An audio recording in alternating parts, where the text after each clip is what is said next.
I think ऐसा ही होगा। जब अरविंद केजरीवाल साहब के पास मुख्यमंत्री की कुर्सी नहीं रही, अक्सर ही कोई भी व्यक्ति है, चाहे कोई भी व्यक्ति, the one who is in power, the chief minister जो रहा हुआ है, उनको लगता है कि भाई अब क्या करेंगे इसके बाद। नाउ अगेन अब चुनाव तो दिल्ली में कोई है नहीं, बाय दैट टाइम मैं राज्यसभा में ही टाइम पास करूँगा। वही ना कि चुनाव है नहीं, दोबारा मैं चुनाव लड़ नहीं सकता, एमएलए में हूँ नहीं, तो लेट्स गो टू राज्यसभा। तो ये अकासरे नहीं है, और मेरे को लगता है ये सारी चीज़ें धीरे धीरे सामने भी आ जाएंगी और खुद भी पार्टी को बता देनी चाहिए। मेरे को तो कोई एतराज़ नहीं if you wants to go to Rajya Sabha, पर हाँ इस बात से एतराज़ होता है जब ये सस्पेंस सा बनाए रखना।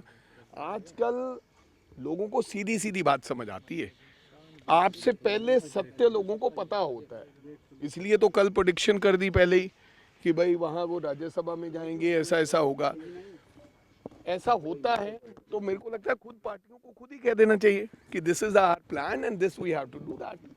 हाँ, संजीव अरोड़ा जी इसलिए आए हैं चुनाव लड़ने के लिए, उसी तरीके से है जैसे आपने सस्पेंड कर दिया एक डीसी को, अब सस्पेंड कर दिया बस।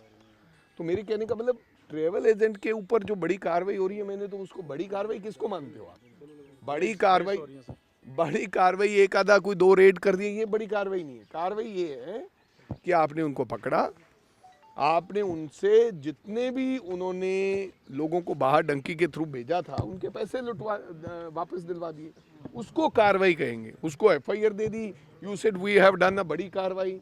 एक दो को ऐसा देंगे, बाकी इधर उधर उल्टा एक और पटारा खुल जाएगा पैसे लेने के लिए और देने के लिए।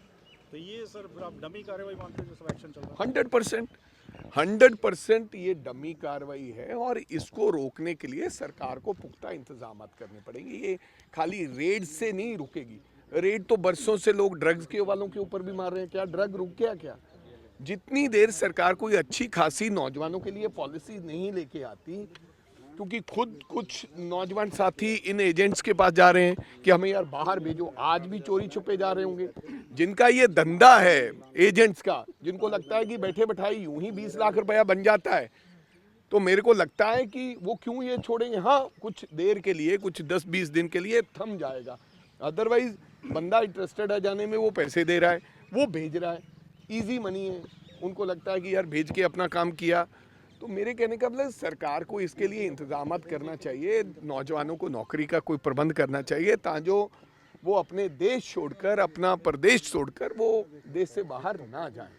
तो वड़िंग साहब, राणा गुरजीत और सुखपाल सिंह खेरा में बड़ा वर्ड चला हुआ है। राणा गुरजीत बोलते हैं कि मैं एमएसपी दूंगा, मेज के ऊपर मक्के के ऊपर। वो कह रहे हैं, खेरा साहब कह रहे हैं कि प्राइवेट पर्सन कैसे अनाउंस कर रहा है, ये दोनों विरोध करते रहे हैं कि कॉर्पोरेट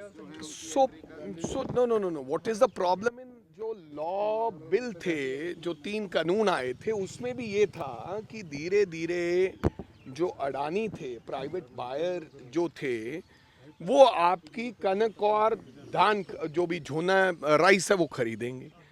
अब जब वो राइस खरीदेंगे तो जो हमारा गवर्नमेंट है, एफसीआई है, जैसे वो आगे कमजोर होती जा रही है, और वो बिल्कुल बंद हो जाएगी धीरे धीरे परचेज। जैसे कॉटन की परचेज नहीं करते, कॉटन पर भी तो एमएसपी है ना कागजों में, लेकिन कॉटन सरकार परचेज नहीं करती है क्योंकि उनके पास वो इंफ्रा नहीं है, सिस्टम नहीं है। उसको प्राइवेट बायर लेता है, अगर बायर को पड़ता लगता है तो वो लेता है, मंडी में जो दाम होता है, तो कई बार वो एमएसपी से नीचे गिरकर भी बिकती है, जैसे बासमती बिक रही है। प्राइवेट जो व्यक्ति है, आज तो मेज नहीं है एक्चुअली, दैट्स बेसिकली एथनॉल के लिए यूज होती है मेज, उसके लिए कि कहा है कि ये केंद्र भी कह रहा है, नॉट ओनली कि हम देंगे एमएसपी, कोई प्राइवेट व्यक्ति नहीं कह रहा, केंद्र भी कह रहा है। जब एथनॉल का डिमांड बढ़ेगी, अभी मेज उतना नहीं है, तो नेचुरली भाव मिलेंगे। जब मेज लोगों ने लगाना शुरू कर गया, बढ़ गई मक्की की फसल, तो तब फैक्ट्री वालों को जितना चाहिए उतना माल ले लेंगे, उसके बाद का वाला क्या होगा, उसके ऊपर एमएसपी कौन देगा? ये कोई गारंटी तो नहीं है, this is not a government guarantee. ये तो वही है कि जैसे एलआईसी की पॉलिसी है, तो किसी प्राइवेट बैंक की, अगर प्राइवेट बैंक डूब गया तो किसान भी डूब गया है। तो ये राणा गुरजीत तो इसी प्रकार से जो शुगर मिल्स हैं, जो गवर्नमेंट शुगर मिल्स हैं, पीपल प्रेफर्ड कि हम गवर्नमेंट शुगर मिल में माल देंगे, क्योंकि हमारी उनके साथ खड़ा तो रहेगा हमारा पैसा, सरकार को देना पड़ेगा हमारा पैसा। अगर प्राइवेट बायर को दे दिया तो हो सकता है बहुत सी शुगर मिल डूबी और किसान का पैसा भी डूब गया है।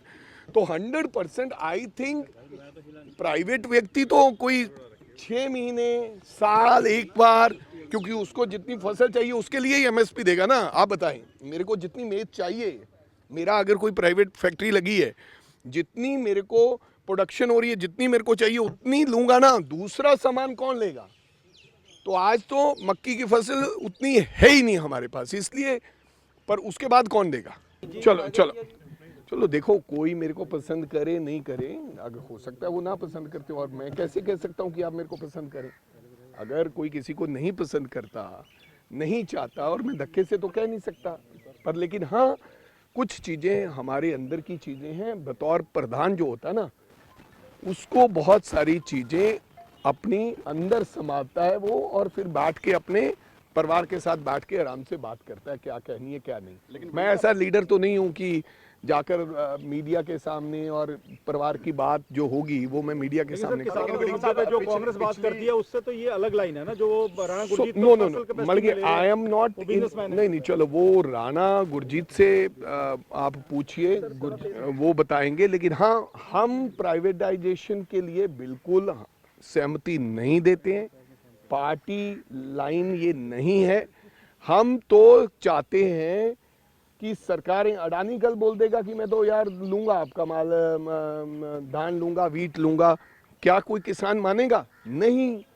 तो मेरे कहने का मतलब, हम तो गवर्नमेंट से गारंटी मांगते हैं, गवर्नमेंट गारंटी दे एमएसपी के लिए, एमएसपी के लिए। प्राइवेट व्यक्ति की कही हुई बात, मैं उनकी बात को, किसी बात को कंडेम नहीं करना चाहता हूँ, ना मैं हक में हूँ, ना मैं उनकी कंडेम करना चाहता हूँ, लेकिन मैं अपनी बात रखना चाहता हूँ। प्राइवेट व्यक्ति की कही हुई बात पे कितनी वो कल निभेगा, इससे क्या गारंटी है भाई? यार, प्रधान की कुर्सी को लेकर जब प्रधान बनता है, जो बनता है प्रधान, उदों दी लॉबिंग रहती है। हुण तुसीं एंकर हो दैनिक जागरण दे, जां कोई एंकर है जी न्यूज़ दा, जां किसी दा हो रहा है, नवा व्यक्ति वो खोज रहिंदा कि मैं इहदी पोस्ट ले ला। हर व्यक्ति की इच्छा हुंदी है, वो ਤੁਹਾਡੀ पोस्ट ਤੇ ਆਉਣ ਲਈ ਵੀ ਤਿਆਰ ਹੁੰਦੇ ਆ ਕਿ ਯਾਰ ਮੈਨੂੰ ਇੱਥੇ ਜ਼ਿਆਦਾ ਵਧੀਆ ਪੈਕੇਜ ਮਿਲੇਗਾ ਤੇ ਮੈਂ ਉੱਥੇ ਹੋ ਜਾ। ਇਹਦੇ ਵਿੱਚ ਕੋਈ ਮਾੜੀ ਗੱਲ नहीं है, इट्स अ हेल्दी कंपटीशन। अगर कोई आ रहे हैं सर, इसी मुद्दे के लिए आ रहे हैं 28 तारीख।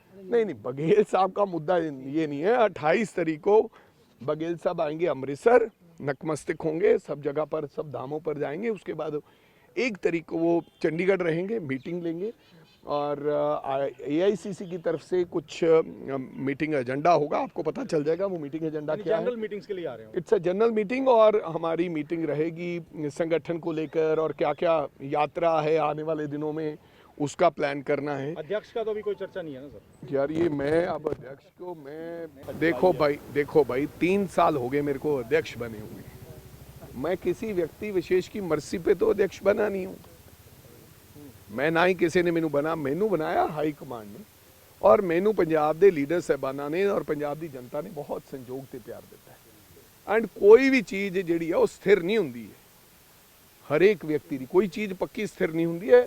सो मैनू लगदा हजे तक जो मेरी कुर्सी नूं कोई ऐसी गल होगी तो मैं तुहानूं दस दियांगा, पर हजे तक मैनू इहो जी कोई गल लगदी नहीं।